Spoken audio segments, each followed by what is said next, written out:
Well, it's better than the other way.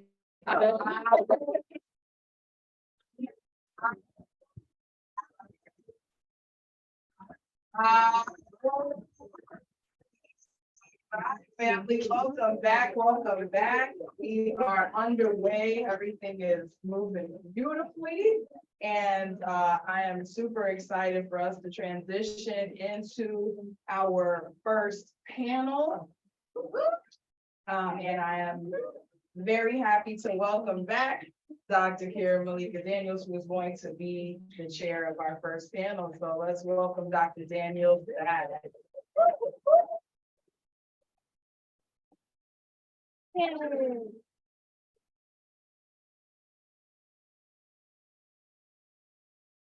All right, we are still in the morning, so I'm still gonna bonjour. And good morning, Alafia. I will also share with you that in the Haitian tradition, when we greet each other in respect, say honneur, which means honor, and the reply is respect, which is respect. So I'm gonna give you the call out. Honneur, respect. Honor, respect. Oh my God, I am thrilled to introduce our very, very first panel, which is the Africana body, concepts, initiations, and adornments.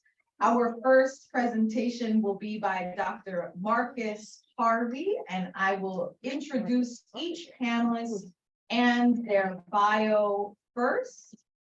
We'll proceed to our first panelist and then our next panelist, and we'll do bios in between just so that you all have a chance to connect the face, the name, and the person.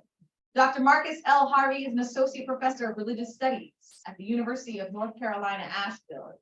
His research expertise encompasses indigenous, African, and Africana religious thought. Zora Neale Hurston, I love that that's just the whole category. Zora Neale Hurston, Black folklore, literature, and religion, the phenomenology of Black religion, and epistemology. He earned his PhD in religion with distinction from Emory University in 2012, shout out, and has published and presented nationally and internationally on African knowledge, traditions, and Black cultural experience. Dr. Harvey is currently working on a book manuscript entitled Life is War, African Epistemology and Black Religious Hermeneutics. His title and presentation today will be There Are No Boundaries in the Body, Notes on an Akan Spiritual Theory. Let's welcome Dr. Marcus.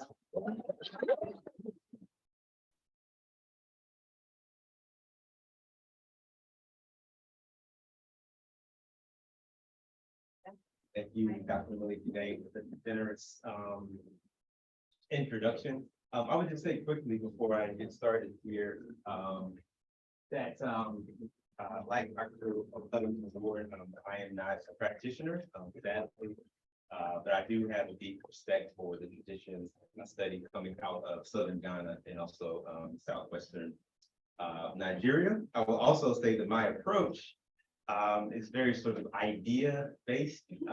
Its focuses on questions of epistemology, phenomenology, and so I hope that my presentation doesn't feel too wordy. This is a reflection of how I've been trained to engage this tradition. So I've entitled my talk, There Are No Boundaries in the Body, Notes on an Akan. I'm grateful for the opportunity to explore this topic because the body is not a subject that I have concentrated on heavily in my own work. So this is an opportunity for me to really sort of explore more how the body is understood in the context of one of the traditions that I studied, namely Akan, the spirituality coming out of Southern Ghana. I only have one slide here, which lists a few key words that I will be mentioning throughout my presentation. So just feel free to reference those as we move along. Okay, for the Akan of Southern Ghana and in African thought more broadly, the human body, functions as a material locus set that illumines ideas about personhood, the world, wellness, and spirit. The body is a pliant vessel that enunciates the meaningful struggle for well-being as it encounters a perilous living environment. This understanding, however, begs an urgent question. What constitutes the body and well-being in an Akan perspective? The answer to this question is complex, an unsurprising point given the similar role of the body, sumsum, which is a Twi term for spirit, I'll talk more about that later, and okra, the Twi term for soul, in academic elaborations of Akan cosmology and medicine since the late 1920s, often examined in connection with the various elements believed to influence personality, which consists of Ntoro, which is the semen transmitted characteristic coming from the father, Mogya, blood from the mother, Sumsum, and Okra. The body usually appears in the literature as part of a dualistic conception of the soul and personhood, distinguishable from Plato's famous tripartite model of the soul, for instance. Drawing on accounts from local informants, as well as the work of Rhetoric, the Runner, Lucia, Dankwa, and others, Kwame Jeje, the Ghanaian philosopher, describes this dualism, by which he means together comprising the soul, the body as a person, as interactionists, quote unquote, in nature, guided by a principle of what he calls ontic unity, quote unquote. While Jeje's approach is useful for housing the body, soul, personhood, and well-being in Akan thought, the language of dualistic interactionism and ontic unity, I suggest, is nevertheless limited by the binary Anglophone worldview it presupposes, thus rendering less clear the Akan theory of body and wellness. The following reflections look beyond Jeje's description through phenomenological consideration of Akan aphorism or proverbial knowledge and other sources.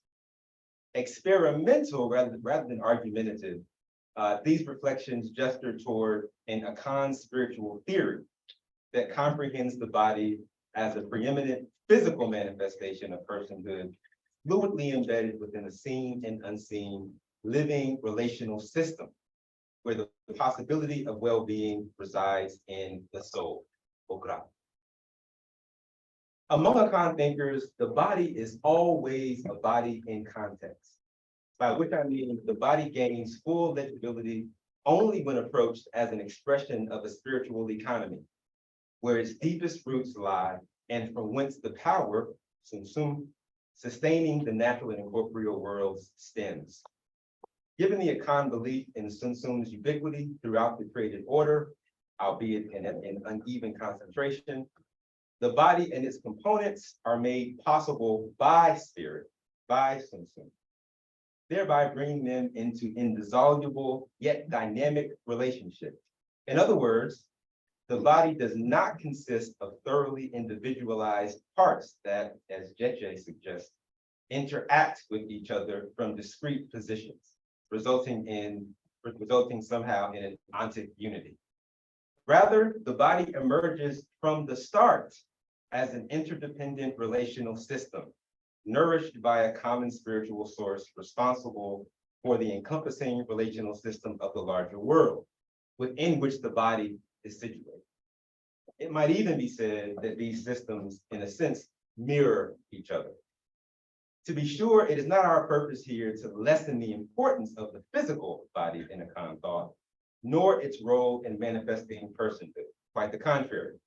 In fact, as Jeje himself argues, the physical body is part of what endows individuals with the capacity for assertive self-expression, rationality, virtue, or moral judgment, and choice, a capacity he believes essential to Akan personhood. Jeje even states that in Akan society, quote, it is social status, not personhood, at which individuals could face it, end quote.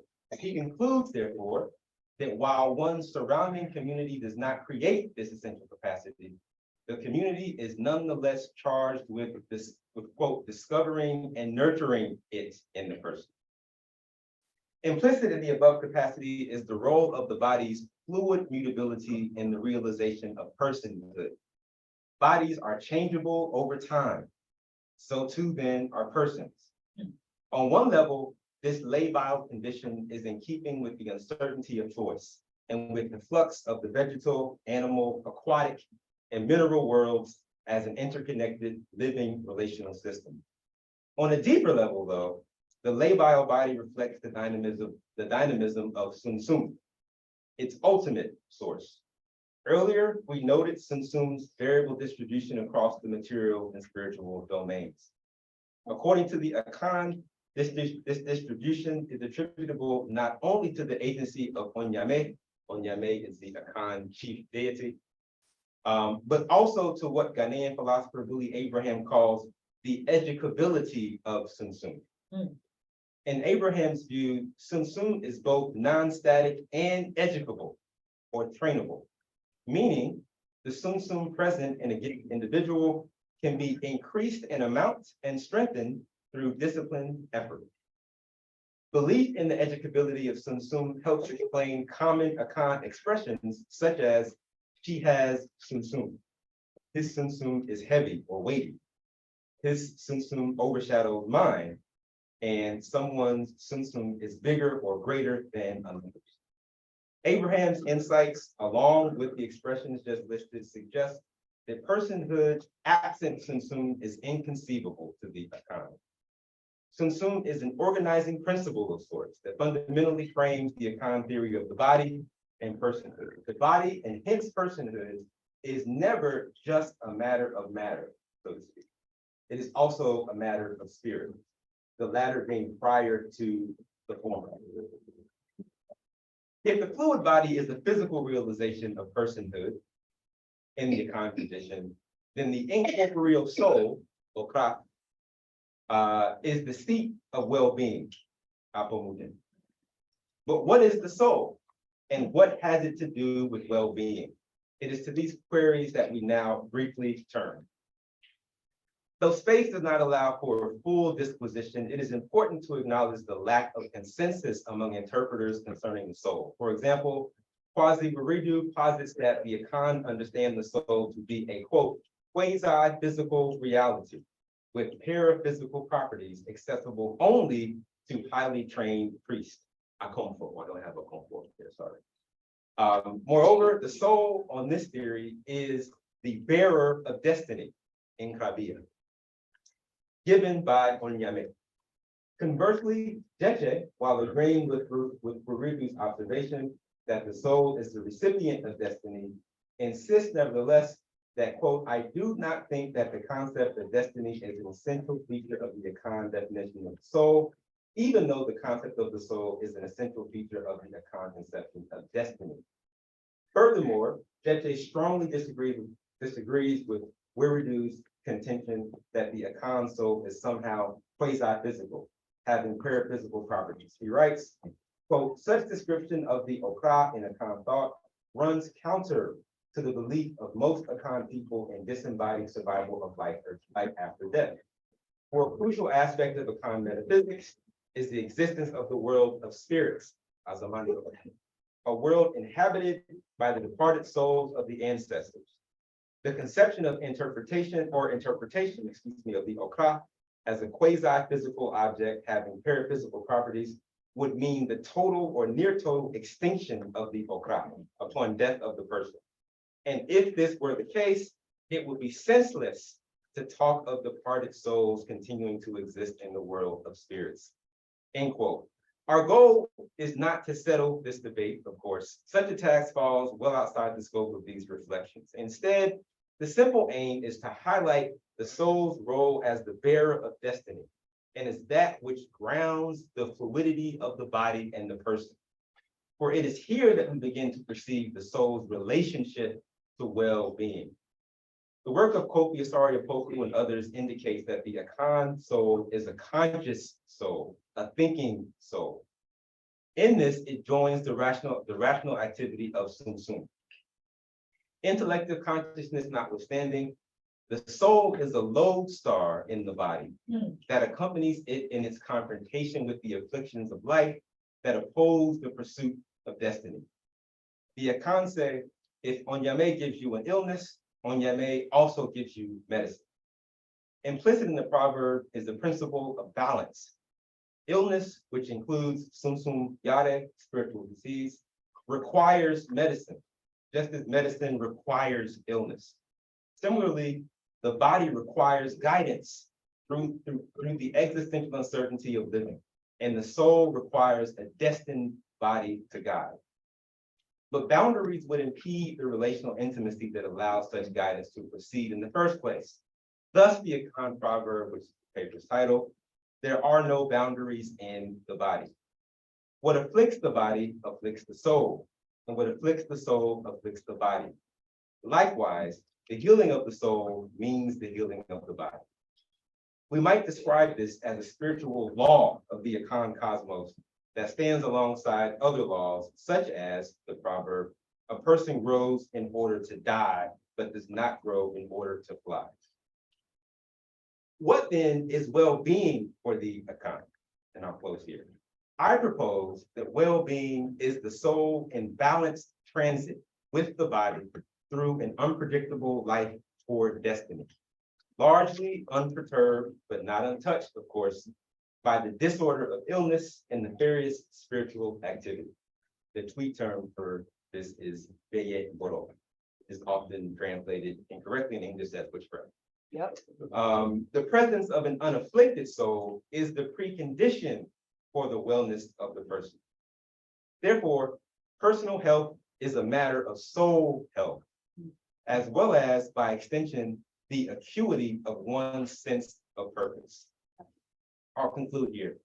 I've shared above an abbreviated form of I've shared above in abbreviated form a preliminary discernment of an Akan spiritual theory of the body, personhood, and well-being. In an era of legislative bodies, regular mass shootings, bulleted bodies punished to near death for knocking on the wrong door while Black and 16, and growing extremist hatred, more cross-cultural discernment of the kind attempted herein is needed. There's much to be learned from the Akan as well as other societies on the African continent and across the Atlantic Ocean. Thank you.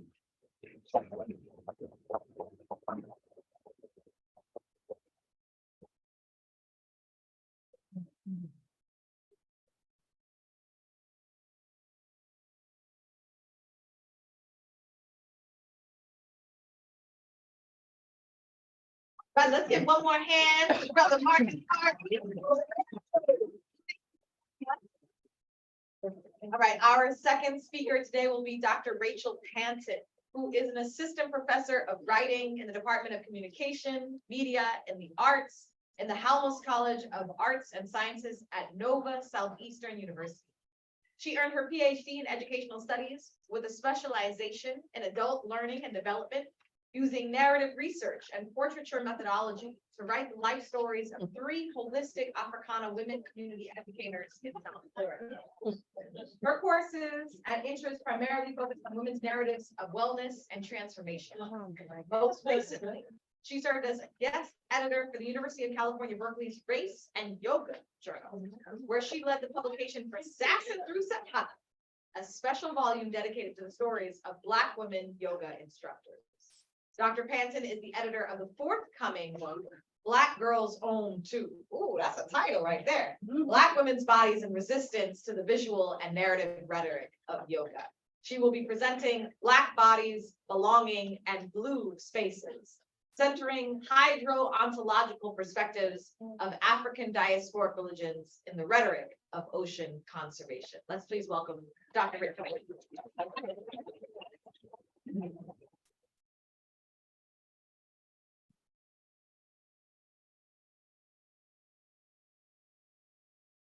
Good morning, everybody. Good morning. So I'd like to give thanks to all of our ancestors collectively for aligning us in this space today. And also, I want to acknowledge the ancestors of the indigenous Native Americans whose land we are standing on. That's right. And I am not a member of this particular community, although I've done my research and my ancestors came this way on their way to Mississippi. So those would be the Catawba, so forgive me if I'm, right? Sugary, watery Waxhaw peoples of North Carolina. No, I just want to acknowledge. All right, so, this research came about, I teach a course, a writing course on the rhetoric of health and wellness. And we start with, well, we traverse, mental health, Black maternal health, pandemics, the HIV epidemic and the pandemic that we all went through. But we start with planet health and ocean conservation. And so I was a little perturbed at some of the rhetoric that I was seeing, you know, within ocean conservation. And so this particular presentation that I'm giving today is part of a larger presentation, and maybe it might turn into a book, who knows? But it's part of a larger presentation on the somal techniques of water. And so that's dealing with water, body, and technology. And of course, I'm a rhetorician, so I'm looking at narratives, right? The ways in which we influence each other in what we're trying to get across. So in 2022, Disney announced the release of a live action version of The Little Mermaid, one starring a Black actress as Ariel. Soon, hashtag Not My Ariel emerged as some lamented that Disney had ruined their childhood by changing the skin color of their favorite underwater fictional character. Historical and scientific explanations were even touted as to the impossibility of Black mythical sea creatures due to a lack of pigmentation underwater. We have Black orcas, parrotfish, right? Along with a presumptuous preeminence of European mermaid mythology. These Twitter wars on Black bodies, blue spaces, and belonging were akin to the discourse on Black belonging and sustainability of our seas. The overarching dominant narrative is that ocean conservation is the desire and the burden of white male environmentalists, that Black and brown ocean advocates are a recent phenomenon and have been relatively absent from blue spaces. Driven by disembodied technical rhetoric and approaches to marine management and sustainability, such discourses on climate change often have grave biopolitical consequences for unaffected marginalized communities in coastal areas like South Florida, right? Yet practitioners of African, Indigenous, and Diasporic religions, ADR, have an ineradicable hydro-ontological, hydrotherapeutic, and hydrofeminist embodied connection with water through water spirit veneration. And I'm hoping to make all of those terms make sense to me. In the spirit of, where's my clicker? Oh, no, the mouse. No, not that. The mouse. Oh, hold on.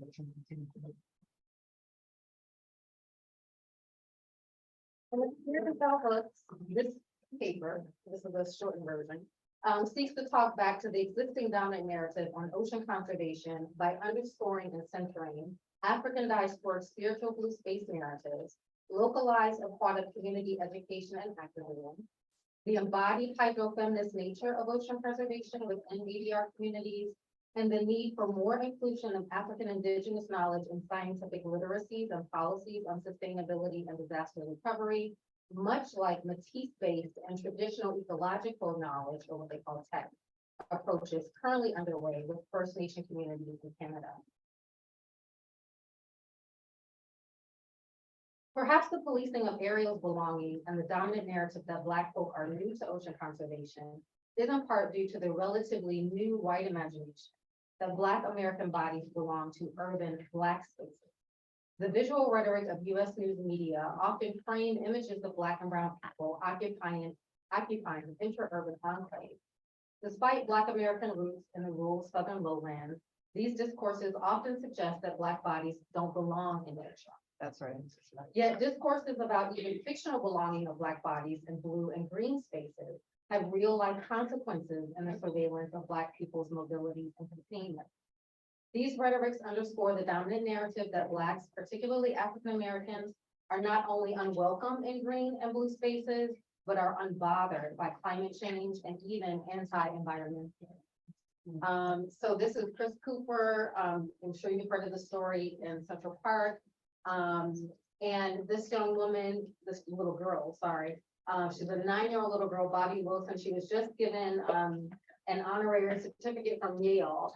But her neighbor called the police on her because she was walking in the neighborhood spraying the trees. She was participating in a statewide program. And the neighbor called the police on her and said that a little Black woman was in his neighborhood and he was scared to death.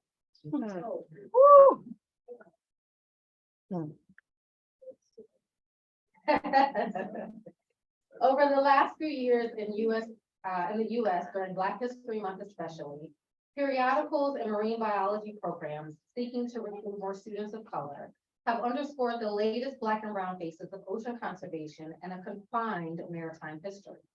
Most of these accounts center Black American men in the early 1900s as Black pioneers in marine science.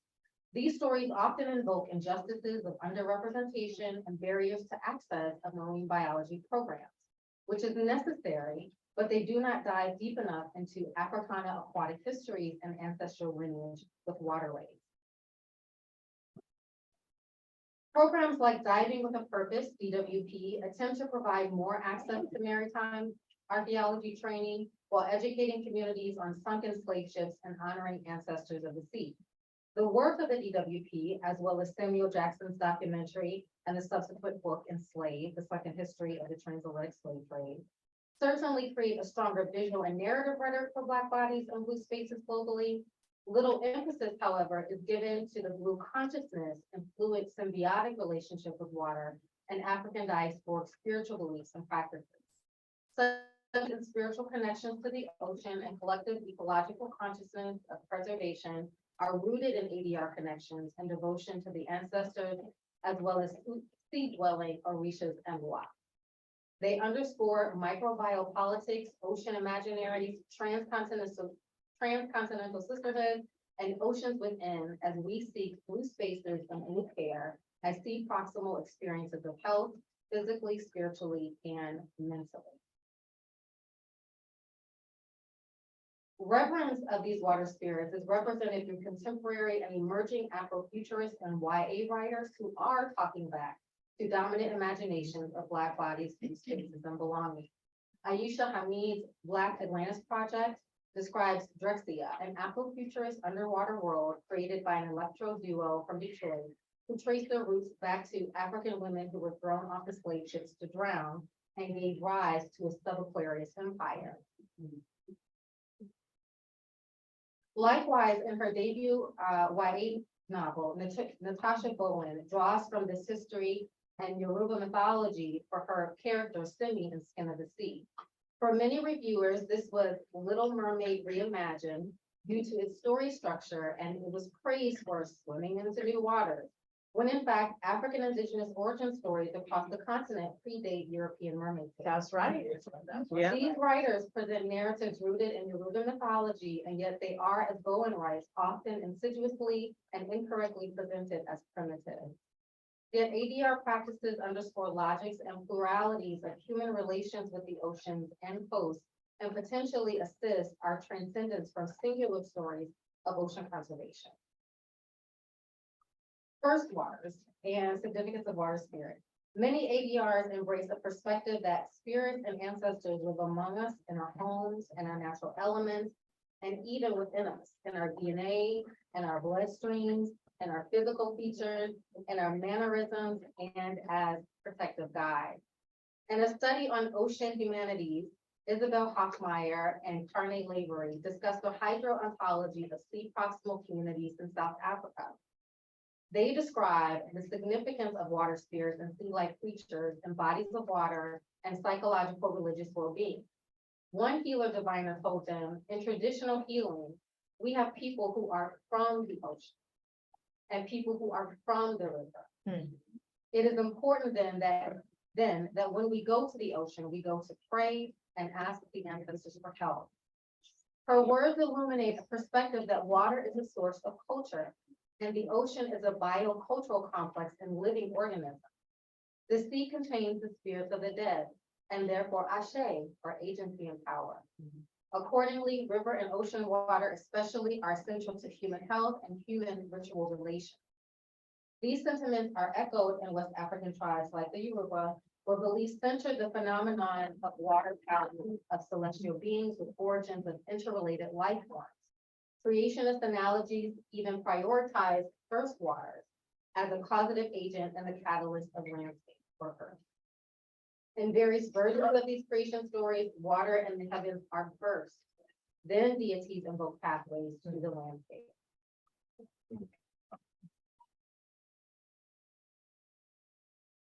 The embodied spiritual connection of ADRs that are transmaterial and interspecies offer ways to center current discourses on hydrofeminism and feminist eco-criticism through an Africana lens.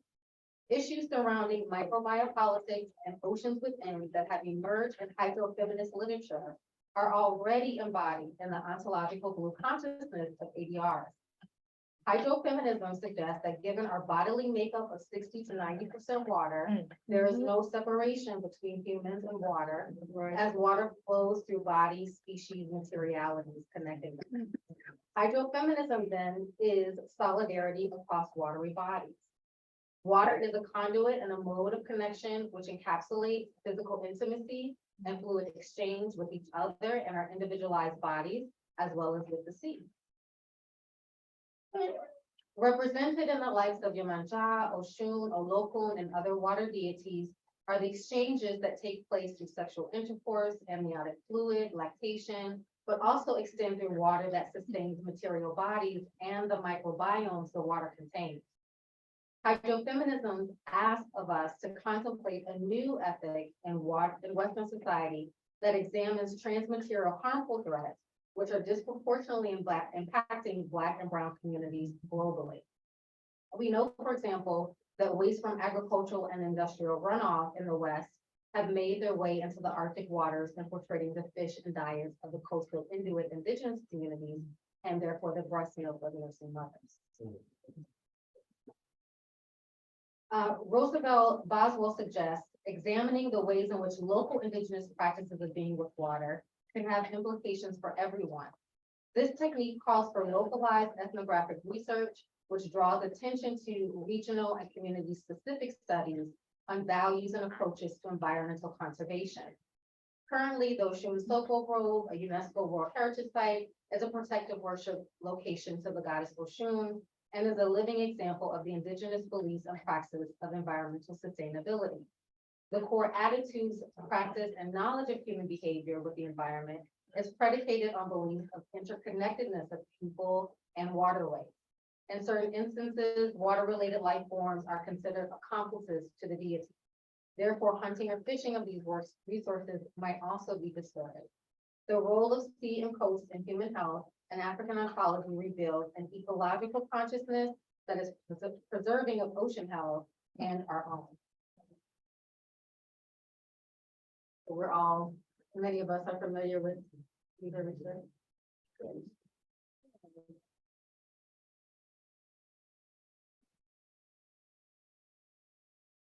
What neuroscientists are now calling blue mind science has existed in ancient indigenous African practices for centuries. Blue mind is thought to be the mildly meditative state people fall into when they are near or underwater. It is the antidote to red mind, whereby waterways can be used to treat or manage PTSD, lower stress, anxiety levels, lower heart rate, etc. In fact, an article on leisure and nature-based research emphasizes the links that Afro-Caribbean and African Americans go to engage in transgenerational memory work that reclaim mental and physical balance through seaside leisure and spiritual development to sites like those in Cuba, Nigeria's Oshun Osogbo Festival, etc. These sites are listed for relaxation and worship, yet such practices consist of ritual healing practices physically, mentally, and spiritually at the shoreline. These accounts also counter the narrative that Blacks don't care about the environment.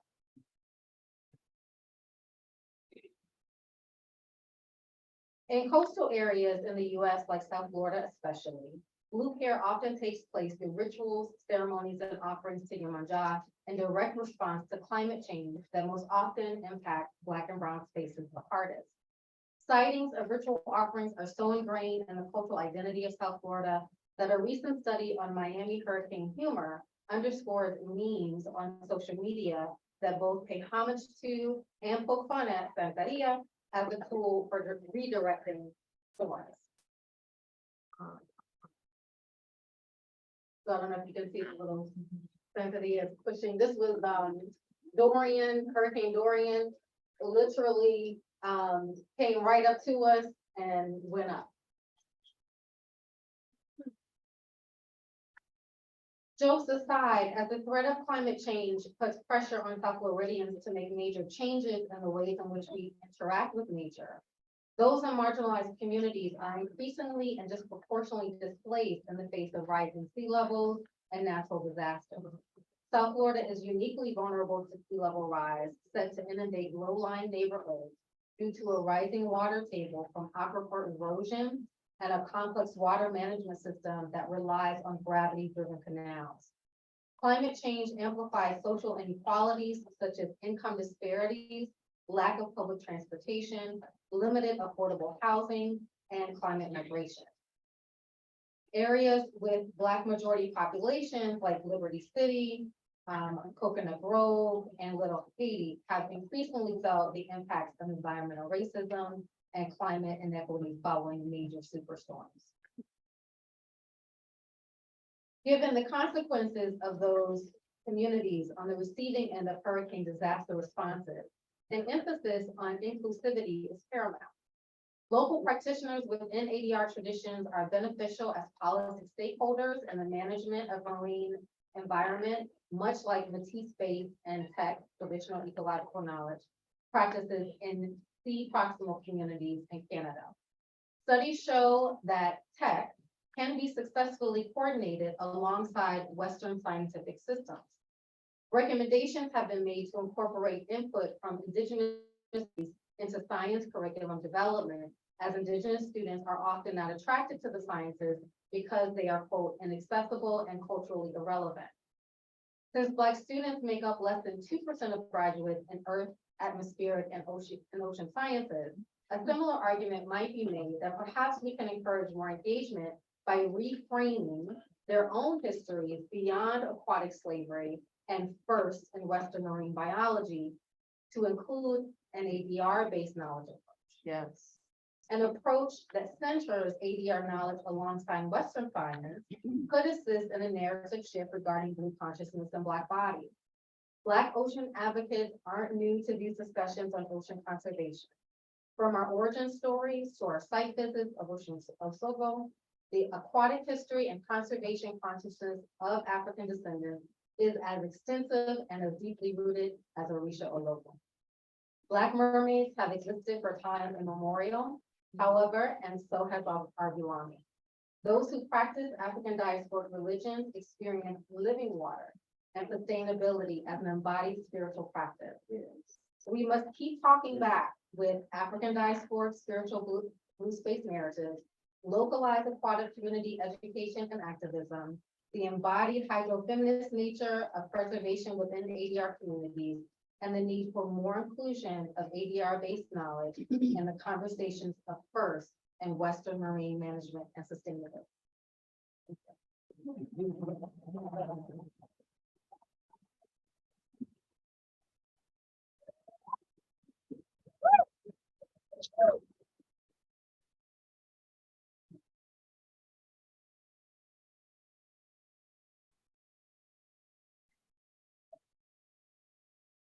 All right, thank you so much, Dr. Rachel Panton. See, you come to address it to learn. Today you learn about religious hermeneutics. Today you learn about hydro-ontological hydro-feminism. You know what I'm saying? I am now honored to present our third panelist for today, Nneka Gigi, who is, by the way, this year's 11th annual ADRSA featured artist.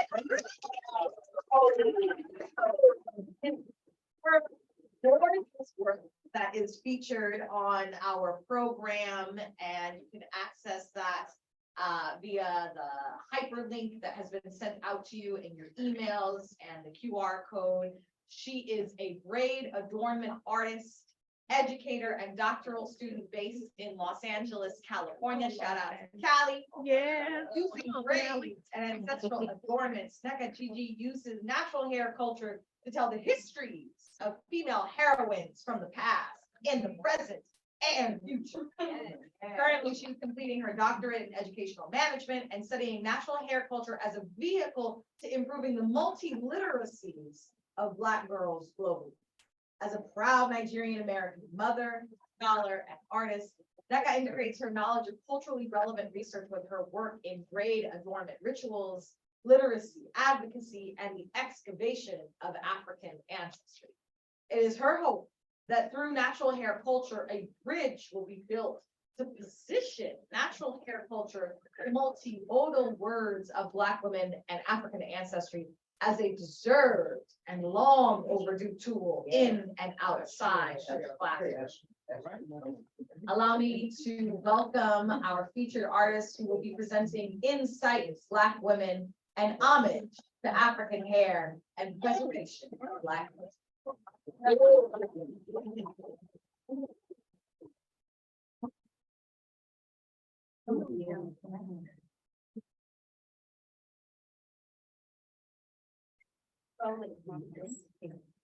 Okay, first, I want to give thanks for sharing space with everyone here. This is the first time in person.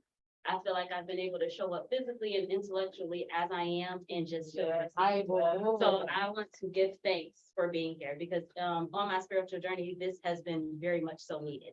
I also want to give thanks to all our ancestors, but specifically my grandmother Margaret, who I have taken her name Mama Kano, after where my father was born in Nigeria. So it's through her I channel a lot of what I do. And my topic is based off my dissertation research. I'm graduating in May.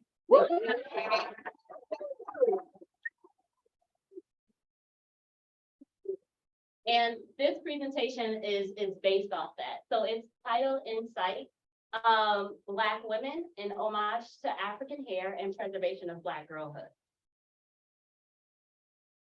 So right now in the current atmosphere of public education, Black girls are facing a barrage of intellectual, academic, and physical violence.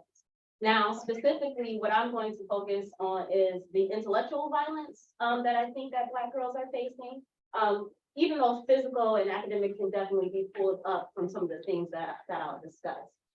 So, if without paying attention to the statistics here on the left side, one of the things that you notice right away from the picture books to the left, you see hair, you see Black hair.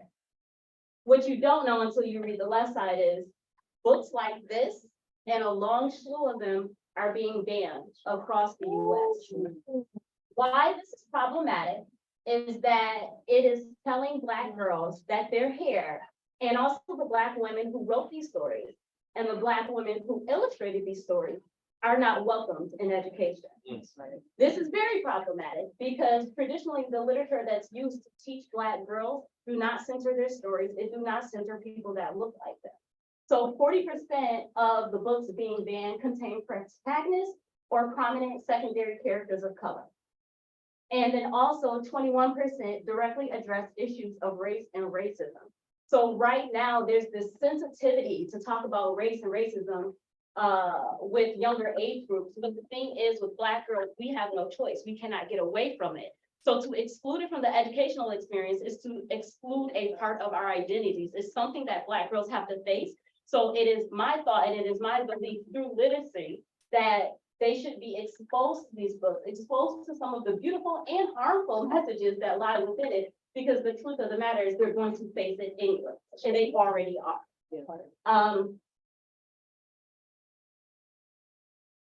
So in my dissertation research, I came up with this Black girls critical literacies model, and it includes a couple different theories and pedagogies that I have really found can equip Black girls with the restorative tools that I think they need to not just excel in the classroom, but in life. So Freire's theory of critical pedagogy, he is a Brazilian philosopher, and his whole theory is about teaching children and more so giving them the authority to question what they're being taught. A lot of times in school, when you question things, I have questioned things. My parents got a lot of calls for me.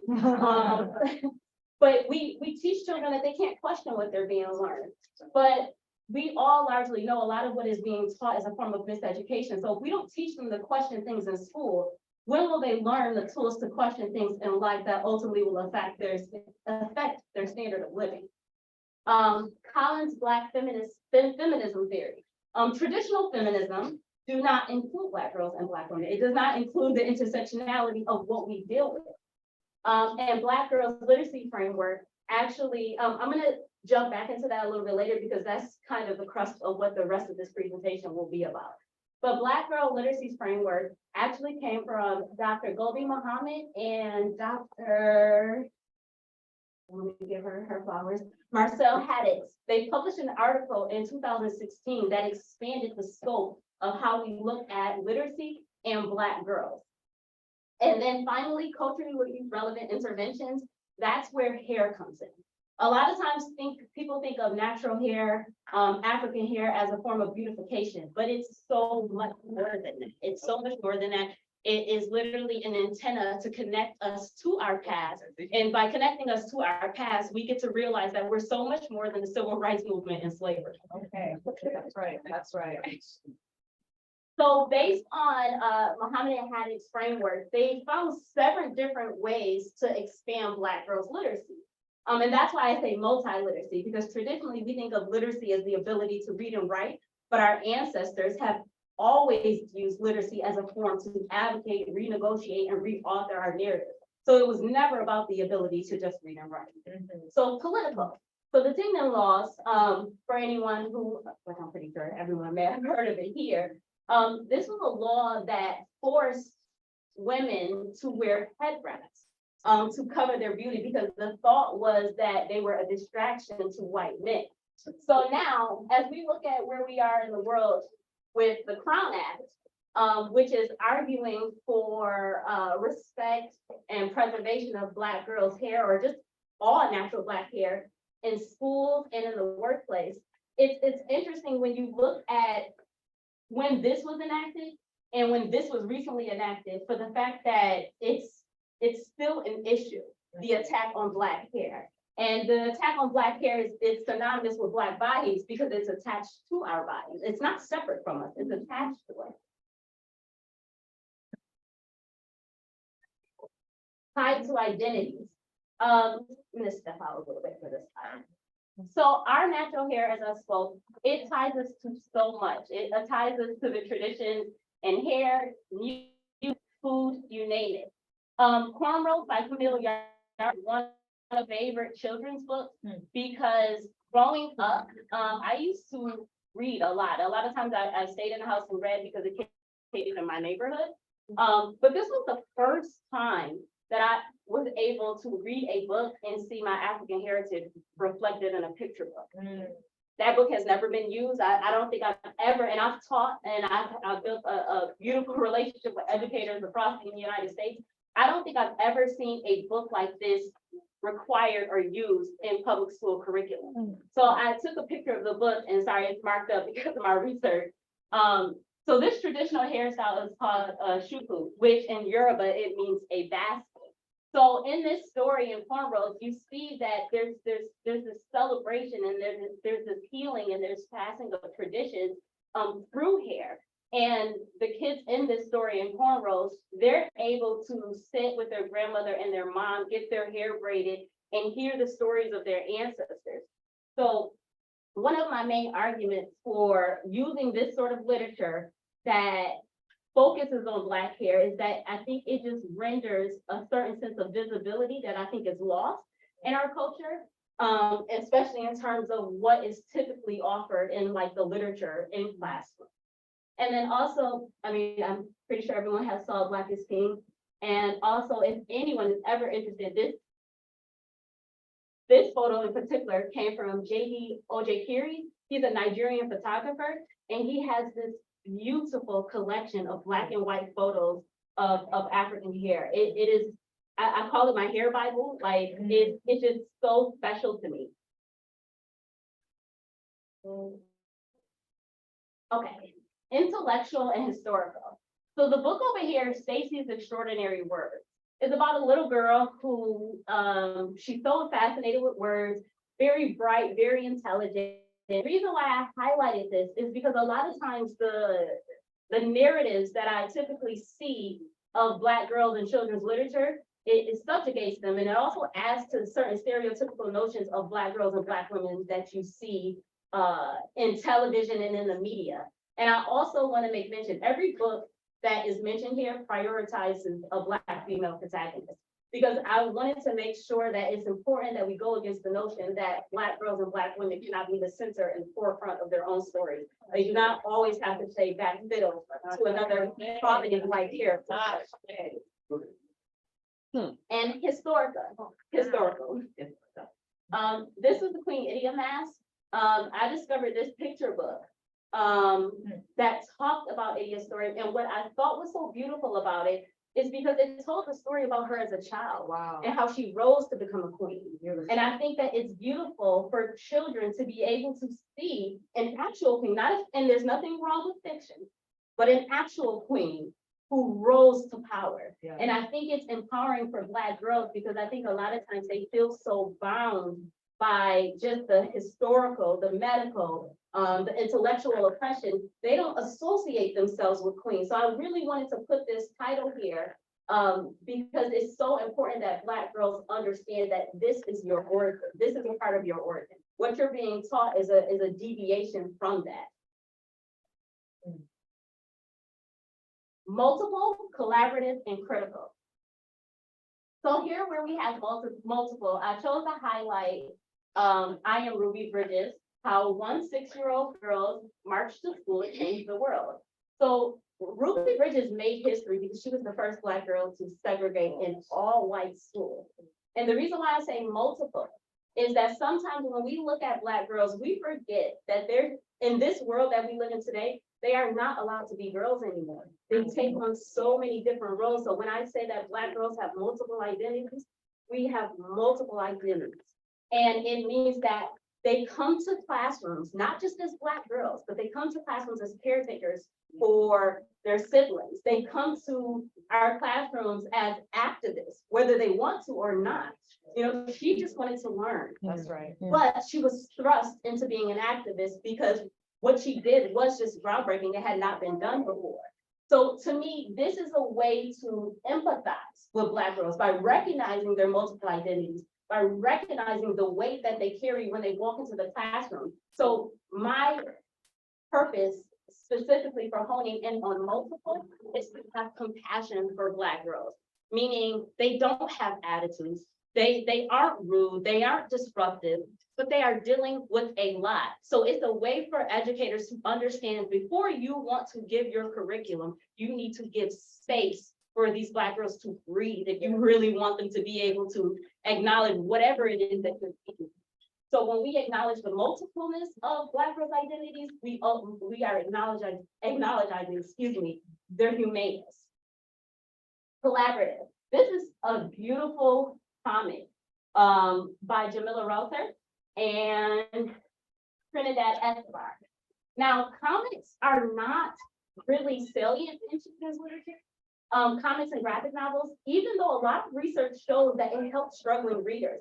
Because if you have trouble reading, you can look at the visual cues in comics and graphic novels to help you understand the story. So instead of saying that, oh, this child can't read, let's put them in a class for children that are slow, why don't we offer like more diverse materials that can help them understand? So I really appreciate the growing presence of comics and graphic novels. And within this story, it tells the story of Keisha and Jamila, who are two girls. They're essentially kind of like sisters, but they have a sense of caring for one another. And that's why I chose to highlight a particular script where she says, like, it was my responsibility as a fellow Black girl to keep her safe. Now, so when we say, I am my sister's keeper, I think that the reason why this needs to be more present in children's literature, that's used in the classroom, is because Black girls need to be reminded that you are not alone. You know, you are not alone, and that when we work together, a lot of what we go through doesn't have to feel so bad. That is a reoccurring message that should be taught in literacy and in the classroom. And then it's ironic, The Little Mermaid, critical media literacy. When this was first mentioned, like before the movie is set to come out, before the book came out, I just had to go into a safe space. Excuse me, throat is dry. I had to go into a safe space because there was just such a barrage of ignorance online. As our previous presenter noted, of not my Ariel, you're destroying my childhood. And I just kind of had to breathe through that because as you stated, like the notions of Black bodies and waters pre-existed mermaids. It pre-existed a lot of what we see. So in this current context of critical media literacy, it's really important that Black girls understand their history and their ancestry. So when they interact with current media, this is nothing new. This is an extension of me. This is kind of like a romanticized and somewhat fetishized version of my history. So that's why it's really important in the scope of critical media literacy. And I think that that's my last slide. But there is one quote I would like to end with because we have known my godmother in my head. Yes. And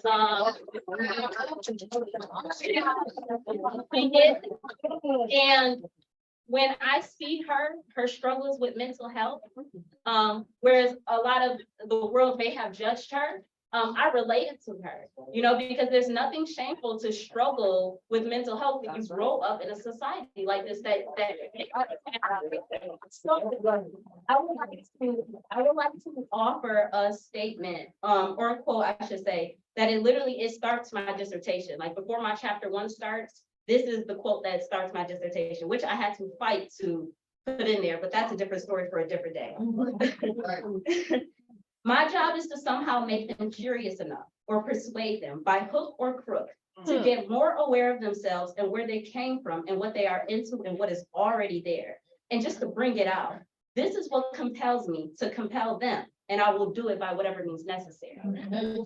So, and I want to make sure I hurry up and exit because I want to be respectful of our next speaker. The reason why this pulls me, it's the by whatever means necessary. So that's why in the beginning of my presentation, insight, typically when you think of the word insight, you think of like rights or anything like that. Right. But that's why I put the word cite in terms of citation.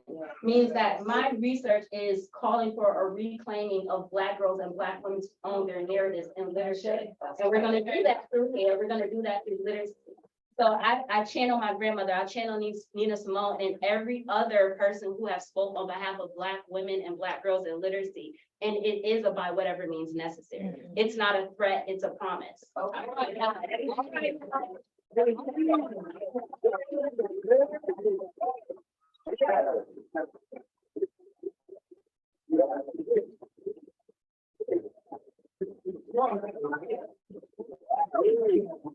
Yeah, it's not. Yeah, it's right now. Right now.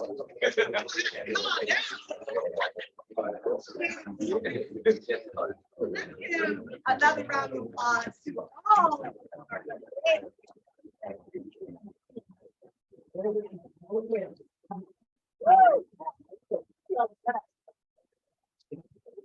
I want to open the floor for questions. I think we have time for about 1 or 2 questions.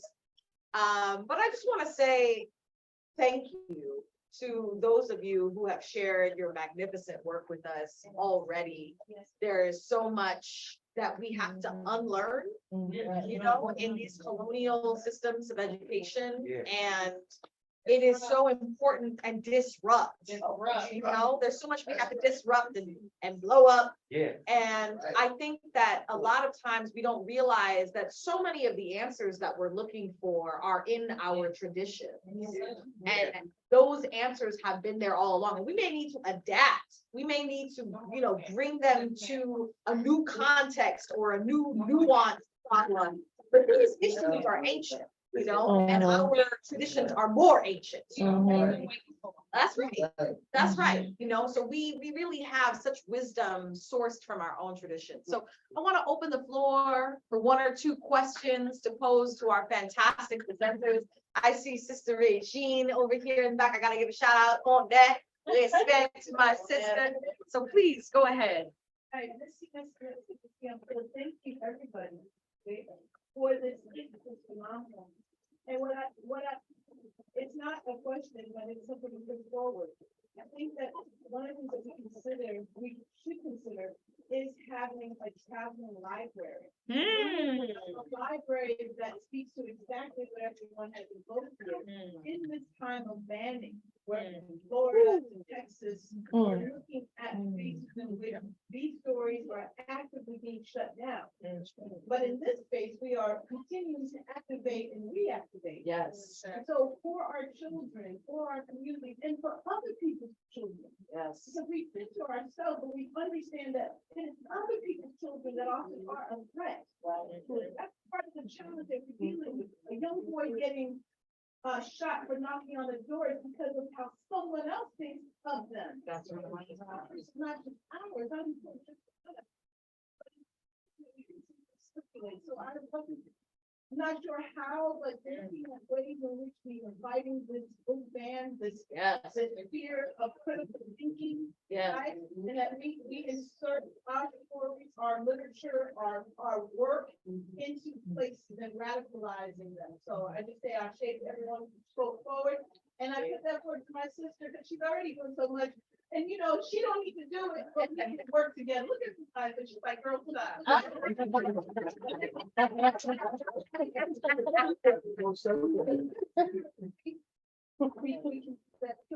a wonderful speaker from Brazil who's doing radical work right there and teaching. So a big part of this is not only an academic space, but an elementary school.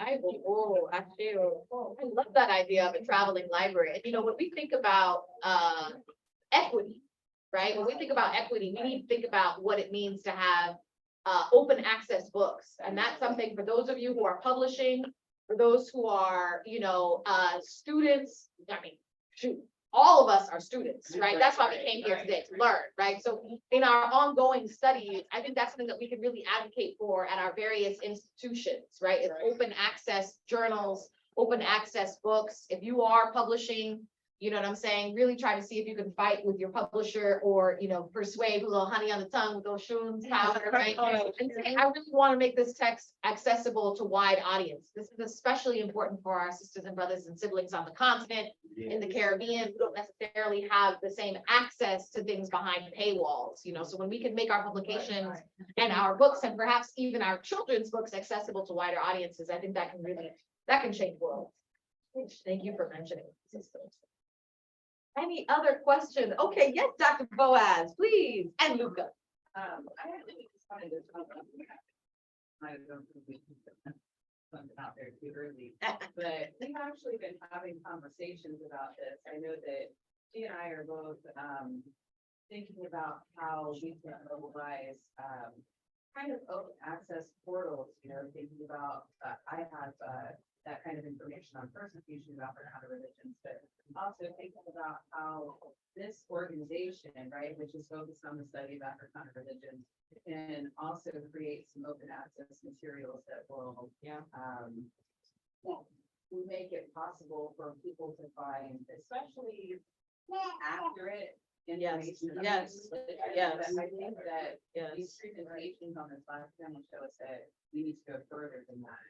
And so I think that all of us as members, as part of this organization, should be thinking about what we can do as a body and what we are willing to maybe put some investment, time, money, effort into doing collaboratively in the future, more than just holding this annual conference, but also how can we produce knowledge for the public, make knowledge more accessible for the public.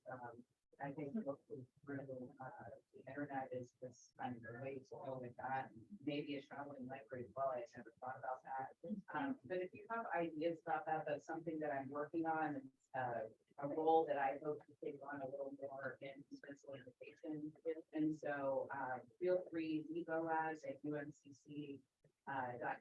is my email. Feel free to send me your ideas and start a conversation. I'd love to hear more about it. Yes, I love that. Harness the energy. That's right. That's right. Maybe one last question before we close out. Oh, this might be a question from the live stream. So, yeah, we have one question from the live stream for Sister Nneka. So if you could stand up to answer, about asking about your hair. Of course, if you do hair adornments and coloring and things, if there's significance to the particular colors you use or how you got into working with hair adornments in particular. So initially, my hair excavation was kind of like a form of me trying to figure out how to level myself a little bit. I had trouble growing up trying to define what beauty meant for me.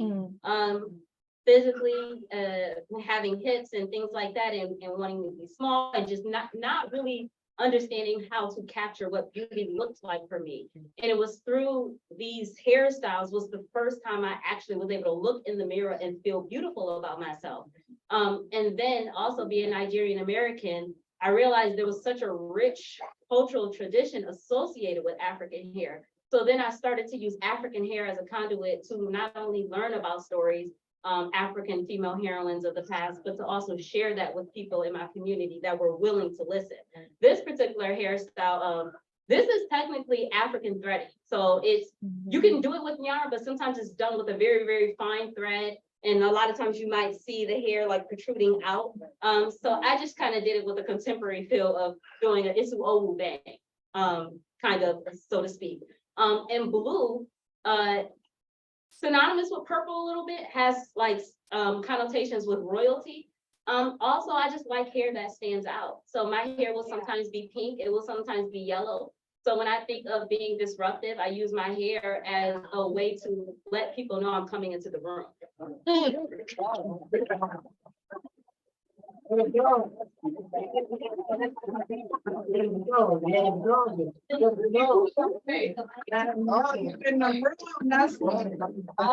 was just talking to someone last night at the wonderful symposium that Dr. Boaz hosted yesterday.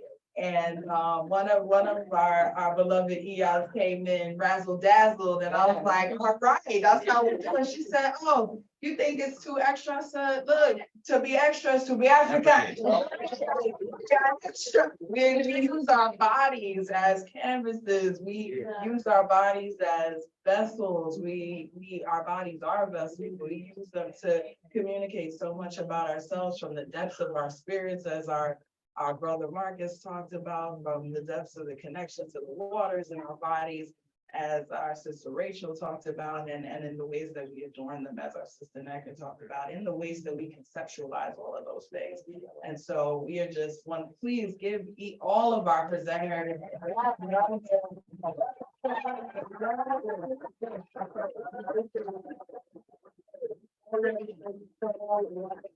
powerful, and we are going to be breaking for lunch in just a moment, which I know